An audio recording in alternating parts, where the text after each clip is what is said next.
Plus ടുവിൽ നമ്മൾ ആദ്യമായിട്ട് പഠിക്കുന്ന ഫിസിക്സിലെ ചാപ്റ്ററാണ് ഇലക്ട്രോസ്റ്റാറ്റിക്സ്. ഈ ഇലക്ട്രോസ്റ്റാറ്റിക്സ് ഫിസിക്സിലെ വളരെ ഇമ്പോർട്ടൻ്റ് ആയിട്ടുള്ള ബ്രാഞ്ചുകളിൽ ഒന്നാണ്. ഇപ്പോൾ ഇലക്ട്രോസ്റ്റാറ്റിക്സിൽ തുടക്കത്തിൽ തന്നെ നമ്മൾ മനസ്സിലാക്കേണ്ട ഒരു കാര്യമാണ് പ്രോപ്പർട്ടീസ് ഓഫ് എ ചാർജ്. ചാർജുകളുടെ പ്രോപ്പർട്ടീസ് എന്തൊക്കെയാണെന്ന് ആണ് നമ്മൾ ആദ്യം പഠിക്കുന്നത്. ചാർജിനെ കുറിച്ചിട്ട് കറക്റ്റായിട്ട് മനസ്സിലാക്കിയാലേ നമുക്ക് ബാക്കി പ്ലസ് ടു കാര്യങ്ങളൊക്കെ ബാക്കി പാഠങ്ങളൊക്കെ പഠിക്കാൻ സാധിക്കുകയുള്ളൂ. അപ്പൊ എന്താണ് ചാർജ്? ചാർജിന് കുറെ ഫണ്ടമെന്റൽ ആയിട്ടുള്ള പ്രോപ്പർട്ടീസ് ഉണ്ട്. ആ പ്രോപ്പർട്ടീസ് എന്തൊക്കെയാണെന്ന് നോക്കാം. നമുക്ക് ഒരു ഒബ്ജക്റ്റ് ഉണ്ടെങ്കിൽ ആ ഒബ്ജക്റ്റിന് ചാർജ് വേണം എന്നുണ്ടെങ്കിൽ that object must have mass. അതായത് മാസ് ഉള്ള ഒബ്ജക്റ്റുകൾക്ക് മാത്രമേ ചാർജ് ഉണ്ടാവുള്ളൂ. ഉദാഹരണത്തിന് നമ്മുടെ ഫോട്ടോണിന്റെ റെസ്റ്റ് മാസ് 0 ആണ്. സോ ഫോട്ടോണിന് ചാർജ് ഉണ്ടാവാൻ പറ്റുമോ? ഇല്ല. അതുപോലെ തന്നെ റെസ്റ്റ് മാസ് 0 ആയിട്ടുള്ള ഏത് റേസിനായാലും എന്തിനും ചാർജ് ന്യൂട്രൽ ആയിരിക്കും, അല്ലെങ്കിൽ ചാർജ് 0 ആയിരിക്കും. അപ്പൊ ചാർജിനെ നമുക്ക് ഈ ഇലക്ട്രോസ്റ്റാറ്റിക്സിൽ നമ്മൾ എന്താ ചെയ്യുന്നത് വെച്ച് കഴിഞ്ഞാൽ, അനങ്ങാത്തൊരു ചാർജിനെ നമ്മൾ ഒരു മേശപ്പുറത്ത് വെച്ചിട്ട് നമ്മൾ ഇങ്ങനെ ചുറ്റും നടന്ന് ഈ ചാർജിന്റെ സ്വഭാവം എന്താണ്, അതിന്റെ പ്രോപ്പർട്ടീസ് എന്താണെന്ന് പഠിക്കുകയാണ് നമ്മൾ ഈ ചാപ്റ്ററിൽ ചെയ്യുന്നത്. അപ്പൊ ചാർജിന് സൂക്ഷിച്ച് നോക്കിക്കഴിഞ്ഞാൽ നമുക്ക് ആദ്യം മനസ്സിലാവുന്ന ഒരു പ്രോപ്പർട്ടി, ഇറ്റ് ഹാസ് പൊളാരിറ്റി. ഇപ്പോൾ ചാർജ് എടുത്തു കഴിഞ്ഞാൽ charge can be either positive or negative. അപ്പൊ ഇവിടെ പ്രത്യേകത എന്താ? If we place like charges near by they repel each other.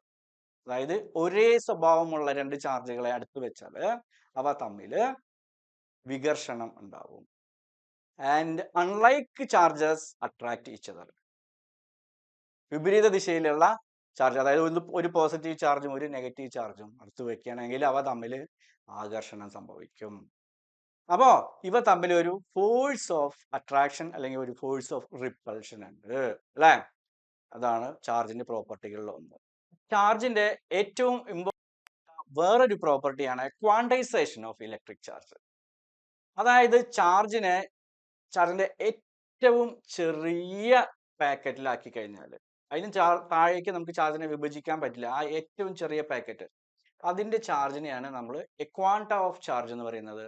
അതിന്റെ വാല്യൂ എന്ന് വെച്ചാൽ 1.6 ഇൻറ്റു 10⁻⁻19 കൂളംബാണ്. അതെന്താണെന്ന് നിങ്ങൾക്കറിയാം. That is the charge of an electron. So ഇലക്ട്രോണിന്റെ ചാർജ് ആണ് നമുക്ക് അറിയാവുന്നതിൽ ഏറ്റവും ചെറിയ ക്വാണ്ട ഓഫ് ചാർജ്. അപ്പോൾ ഈ ക്വാണ്ട ഓഫ് ചാർജ് എമൗണ്ട് വെച്ചിട്ടാണ് നമ്മൾ എന്ത് ചെയ്യുക, ഒരു ഒബ്ജക്റ്റിൽ നിന്നും വേറൊരു ഒബ്ജക്റ്റിലേക്ക് ചാർജിനെ നമുക്ക് ട്രാൻസ്ഫർ ചെയ്യാൻ പറ്റുക, ഈ ക്വാണ്ടയുടെ മൾട്ടിപ്പിൾസ് ആയിട്ട്. സോ ഇതിനെയാണ് ക്വാണ്ടൈസേഷൻ ഓഫ് ഇലക്ട്രിക് ചാർജ് എന്ന് പറയുന്നത്. അപ്പൊ ഇലക്ട്രോസ്റ്റാറ്റിക്സിൽ വളരെ ഇമ്പോർട്ടൻ്റ് ആയിട്ടുള്ള ചാർജിന്റെ വളരെ ഇമ്പോർട്ടൻ്റ് ആയിട്ടുള്ള ഒരു പ്രോപ്പർട്ടിയാണ് ക്വാണ്ടൈസേഷൻ ഓഫ് ഇലക്ട്രിക് ചാർജ്. ചാർജിന്റെ വേറൊരു പ്രോപ്പർട്ടീസിൽ ഒന്നാണ് charges are additive in nature. എന്ന് വെച്ചാൽ ചാർജസ് സ്കെയിലേഴ്സ് ആണ്. അവയെ നമുക്ക് നാച്ചുറൽ നമ്പേഴ്സിനെ പോലെ ആഡ് ചെയ്യുക, സബ്സ്ട്രാക്ട് ചെയ്യുകയൊക്കെ ചെയ്യാം. അതായത് നമുക്കറിയാം പോസിറ്റീവ് ചാർജും ഉണ്ട് നെഗറ്റീവ് ചാർജും ഉണ്ട്. അവ തമ്മിൽ ആഡ് ചെയ്താൽ ഡിഫറൻസ് ആയിരിക്കും നെറ്റ് ചാർജ്. ഓക്കെ, സോ അതൊരു ഇമ്പോർട്ടൻറ്റ് പ്രോപ്പർട്ടിയാണ്.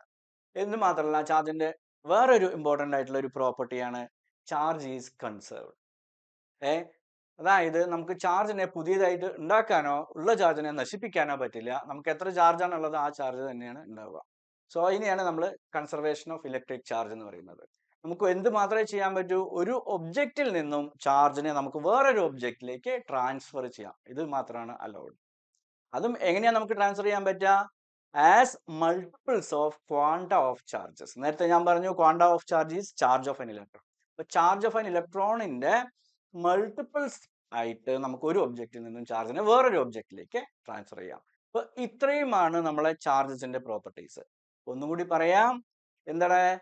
Charges are conserved, charges are quantized, charges are additive in nature, charges have polarity. ഇത്രയുമാണ് ഇമ്പോർട്ടൻ്റ് ആയിട്ടുള്ള ചാർജസിന്റെ പ്രോപ്പർട്ടീസ്.